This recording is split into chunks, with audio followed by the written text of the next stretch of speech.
Today, I'm making biscuits. I make biscuits often in my house, probably about 2 times a week. You know, ever since the pandemic hit back in March, I've been spending a lot of time in my kitchen, cooking and baking and food prep, but I do love it. It's kind of my way to decompress and to relax and to be connected to something bigger than myself. And you know, I have this favorite cookbook that I use, and I don't want to brag, but I know the author of this cookbook. Her name is Kimberly Schlapperman, and she is a famous country music singer. She's in the band Little Big Town. Her band has won tons of awards, and she's from my hometown. Now, fun fact, when I was in 2nd grade, I know you will not believe this, but my best friend Alexa and I sang in the Kiwanis Talent Show. We sang a duet together, and we won 1st place. Well, that same night, Kimberly, who was a senior in high school, she won 1st place in the senior division, and we were invited to go, only the 1st place winners. We were invited to go to a Kiwanis dinner and perform, so Kimberly and I performed together. Second fun fact, Kimberly was Mr. Jacobs' babysitter when he was young. So what I'm saying is basically I'm famous, and she's a really good cook. I love all of the recipes from her cookbook, but today we're cooking my grandmother's famous biscuits, Southern biscuits. I've been thinking a lot about how food is so much more than just something that sustains our bodies, that fills us up.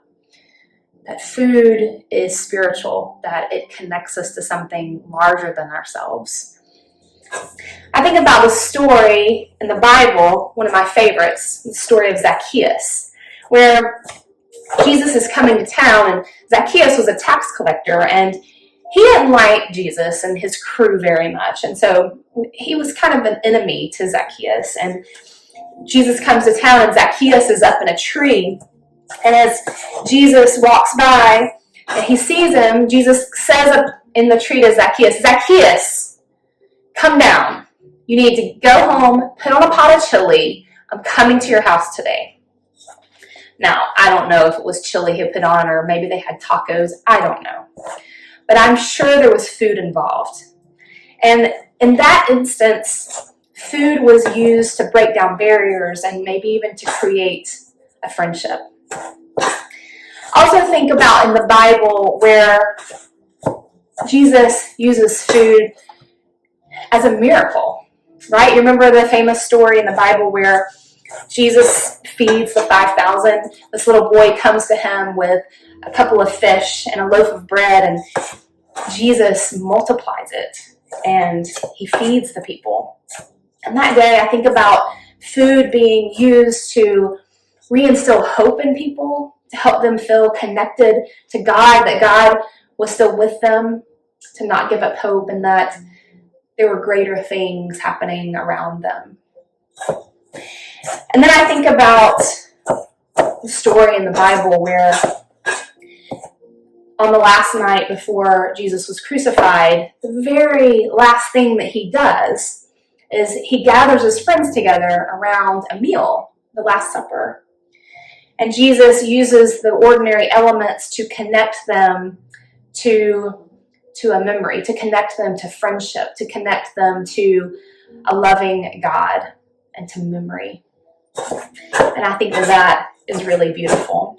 And there are so many different stories in our Bible where food is used to make an illustration for something much greater, for something spiritual. So, next time you make biscuits, or the next time you start preparing a meal in the kitchen, I hope that you will remember that food can be used for so much more. that it can help gather people together to tell stories. It can break down barriers, can build up friendships. It can be used to encourage, it can be used to bring comfort and peace, to connect someone to hope and that God still loves them.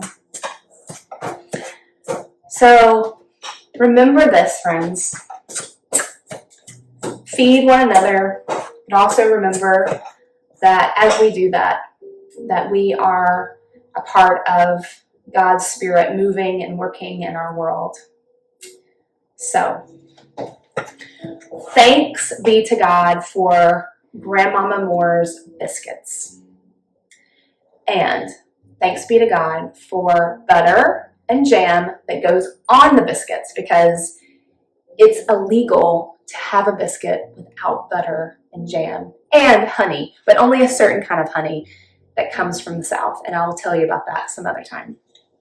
But thanks be to God for food that nourishes not only our bodies, but our souls. And all God's people said, all God's children said, Amen.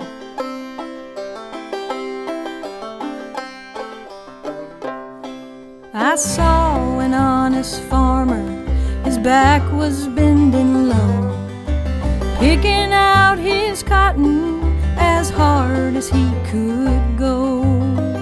Well, he piled it in the rail pen until the merchant came, that he might attach his cotton, that he should pay his claim.